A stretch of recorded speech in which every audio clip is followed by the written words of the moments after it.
Господин Димитров, най-важното, което си свърши в район Тракия за 2014 година, какво не успяхте да свършите и предвиждате за 2015?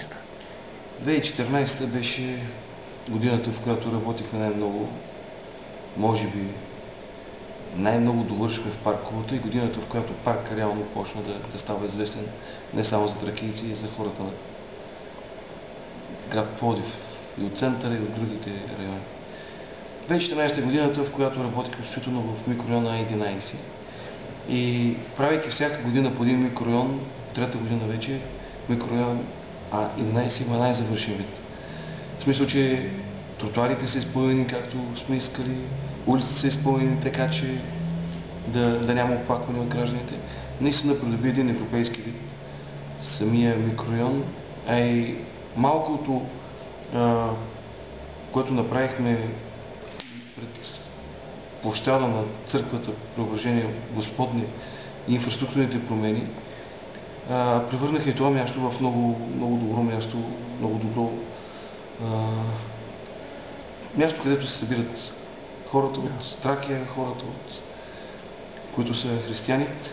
Наистина не ни стигна време да направим 3 паркинга, за което се извинявам на гражданите от микрорайон А11. До година ще ги направим, то ще ги направим по-добре, защото паркингите, които го правим, ги правим с помощта на фрезован асфалт и трябва да се поставя просто в по-топло време. Иначе за парковата, доста голяма част от главната алея е преасфалтирана, улично осветление, това, което направихме миналите години с пейки, барбекюта, площадки за фитнес, детски площадки, наистина правят парка едно притегателно място за пловдивчани. Остана ни много санитарна сеч, дейност, която извършваме с ОП градини и паркове. Имаме трудности с работната ръка, в смисъл нямаме щаб, но правим каквото е по силите ни.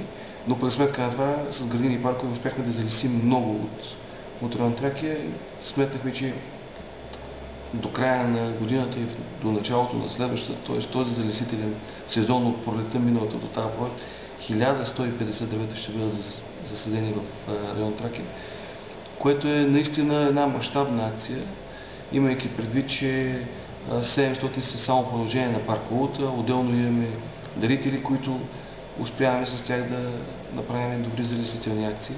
И това, което направихме като мероприятия, спортни, откриване, закриване на велосипедния сезон, културни мероприятия, разбира се, много добра работа с училищата, с детските градини, ни карат да мислим, че 2014 година е една наистина успешна за нас и се надяваме до година да довършим започнато в Улата, да работим много добре в А5, следващия микрорайон, който ще го правим още по-хубав.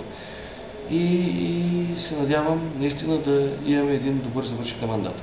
С какво започва 2015? Кои са най-важните проекти, с които ще откриете годината? Вече започнах да набелязвам малките промени, които ще правим в Улата, но по които ще дадат голям резултат. Примерно започваме с изграждане на чешма, дарение от един от ротари клубовете. Започваме с изграждането на много интересна фитнес площадка, която ще бъде в парк Улата. Имаме намерение да довършим асфалтирането в самия парк. Веднага от новия сезон, който хората излизат навънка пролетта, имаме амбиция да пуснем камерите и интернета на открито Wi-Fi, който ще пуснем в парка. Санитарната сеч трябва да продължи по самата алея. И това са мероприятия, които са във връзка с парка Улата. Оттам нататък А9, който е централният микрорайон на район Тракия, близо до много търговски центрове. Ще започнем с неговото преобразяване, както направихме с А11. Вече имаме набелязани първите стъпки, така че това са нашите проекти. Добре, благодаря ви. Аз благодаря.